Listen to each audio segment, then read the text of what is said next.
आज मी तुम्हाला सांगणार आहे अँगल्स लक्षात कसे ठेवायचे आहेत. सर्वप्रथम आपण बघणार आहोत राईट अँगल.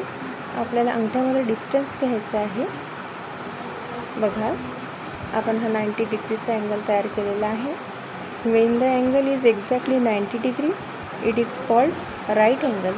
नेक्स्ट बघणार आहोत आपण ॲक्यूट अँगल. बघा, अंगठ्यामधलं डिस्टन्स आपल्याला कमी करायचं आहे. हा अँगल झालेला आहे ॲक्यूट अँगल. बघा तुम्ही, when an angle measured between 0 degree and 90 degree it is called an acute angle.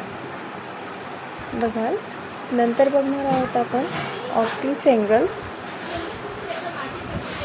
अंगठ्यामध्ये आपण डिस्टन्स जास्त घेतलेला आहे, greater than 90 degree and less than 180. when an angle measures between 90 degree and 180 it is called an obtuse angle. So अशाच छोट्या छोट्या tricks बघण्यासाठी माझ्या चॅनलला लाईक करा, शेअर करा आणि सबस्क्राईब करा. थँक्यू.